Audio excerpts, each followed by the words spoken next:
Hello, YouTube land, and happy Saturday. I just thought I would come on briefly with Butterball. Uh, got a couple of concerns today, and I'll probably share that at the end of this video. But to those of you all who might just need to hear a word before Sunday, because of course Sunday I'm going to do the regular inspiration. But today, I need a word. And so I figure maybe one of y'all might need a word out there as well. So me and Butterball, we're going to give it to you right now without further ado. Like the video because I know you're not going to regret stopping by today. Uh, and welcome to my World of Fun and Inspirational channel today. The name of this inspiration is called Different, and it is in my regular 366 devotion Words of Jesus for Daily Living book. I purchased this book from the Walmart store if you want to look it up and find one for yourself. But let's go ahead and get into this. The name of it, Different. For the pagan world runs after all such things, and your Father knows that you need them. And that can be found in Luke, the 12th chapter and the 30th verse. People who live without faith in God very definitely have a problem. They have to provide for themselves. They have to figure out ways of making ends meet at the end of each month. They have to find ways of getting by on their annual budgets. They lie awake at night devising ways to survive their old age. When they grow too old to work, Jesus says, for the pagan world runs after such things. This is how people in the world react. This is how they live. This is their nature and their way of approaching life. Sounds familiar? Jesus goes on to emphasize that the children of God, those who believe in Him and trust Him, live with a completely different attitude. Your Father knows that you need things. Christians have a different way of thinking, a different way of speaking, a different way of behaving. There is a difference between them and unbelievers. Christians differ in their innermost desires and they set their hearts on different things. They are governed by different values. They are motivated by a different kind of love, not a love of self or possessions, but the love of God and His kingdom. If the church does not look different from the world, if we do not dance to a different tune, if we do not respond differently to disappointments, if we do not celebrate in different ways, if we do not think differently about money, then there is something very, very wrong. Christians are not concerned about material things, but are focused on God who will provide. That hits me on so many levels. And I hope it hit you all on so many levels. And I hope it hit you on the levels that encourages us today to not let the cares of this world overwhelm our faith. Amen. Yeah, it can be heavy sometimes, but the difference between people who trust in God and people who put their trust in themselves or put their trust in the material things or put their trust in man to solve all of their problems. The difference is we don't depend on man to solve all our problems.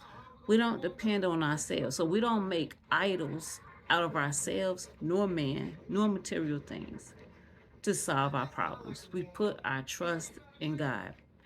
Even if we gotta wait a while, even if we have to um, do without some stuff for a while, we have to know that God is going to turn things around at His time.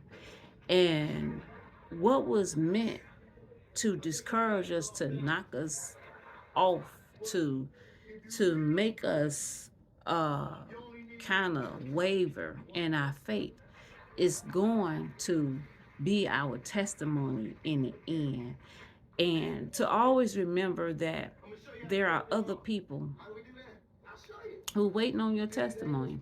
And sometimes the testimony don't come after the thing happens. The testimony is when people can see the positivity in your faith while you're going through the storm, because people want to know what that look like. What does that look like? What that look like, Butterball? What does that look like to be going through a storm in your life that's really completely out of your hands, but you're trusting in God that it's already done? And it looks like with myself, it looks like what I'm going through right now, and I can, but I don't desire to go into the details of what I'm going through. But it's a situation that it is a storm. And there's a couple of storms that's going on in my life, but this one particular storm, I know God have me, and I know I'm going to turn out having more than I did in the beginning. My latter end is going to be greater than before, because my ultimate trust is in God. My ultimate trust is in God. My ultimate trust is not in material things. It's not in man. It's in God. God is going to provide. There's going to be no lack during a tight season of my life. And I want to talk about something a little bit funnier than that situation that I'm dealing with.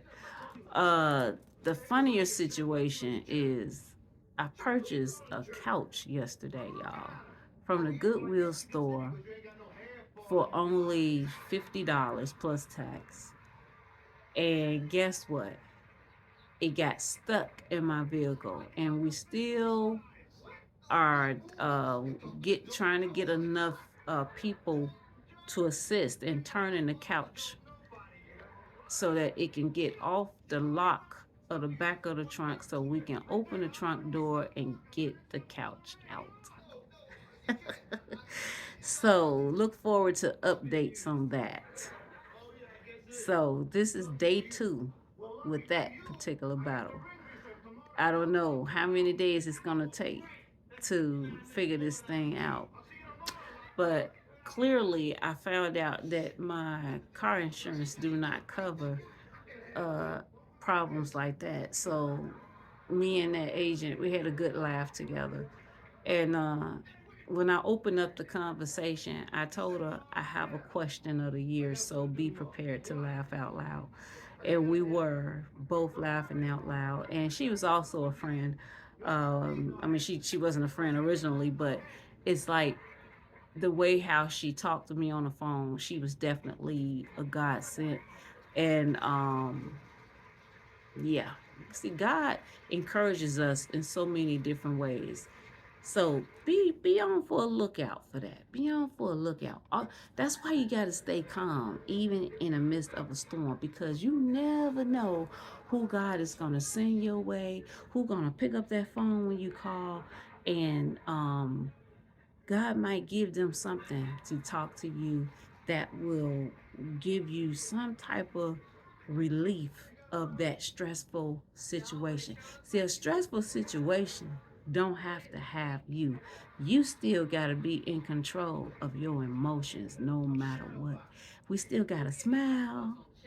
We still got to be able to stay in control, because nobody and no situation can control you. You always have to give it permission to control you. I don't care what it is. If we don't give it permission, it cannot control us. Remember that. Please don't forget to control yourself and like this video. Like the video, please. Comment. I look forward to reading your comments. And continue to have a very blessed Saturday. And Butterball is all looking nice in her little cute little gym shoes. I hope you all can see it. Now the shoestrings are not missing. These shoes are made this way. It doesn't need shoestrings. She has a cute little romper short one piece playset. As you all know, we are in the beginning of the month of September. Happy September. The fall season is approaching, but it's still a hot day today. And you know, even though she's just a dolly, we don't have to follow by the rules of the seasons. But it is pretty cool how we usually do, us doll collectors. If it's still hot, the kids, the dolls, still dress like it's summertime. And when it gets cooler temperatures, we start putting on that little winter stuff, fall stuff. So that's what we do. So she's still sporting her little romper summer set. The days are numbered though. I'll be putting this stuff away and I'll be pulling out some warmer clothes. And yeah, so I am happy. Even in the midst of things may not be going 100% my way. And look at her little chubby chin, y'all. Look at that little double chin. I love to see chubby dolls, and I love the little double chins and the little fat arms and the little what you call little turkey legs, turkey thighs. Bessie Smiley did a good job with this doll as always. And yeah, so y'all have a very blessed day today. Enjoy your Saturday. Today's been a pretty relaxing day. Nothing too stressful because I'm not letting the stress take over me. I'm taking over the stress like it's supposed to be. I gave those battles over to the Lord and He's going to work it out. Like the old song, Jesus will work it out. Jesus will work it out. If you let Him, Jesus will work it out. Jesus will work it. That problem that I just couldn't seem to solve it. Can't solve it. I turned it over to the Lord and He worked it out. Oh yeah. Remember that song and remember Jesus will work it out. Bye.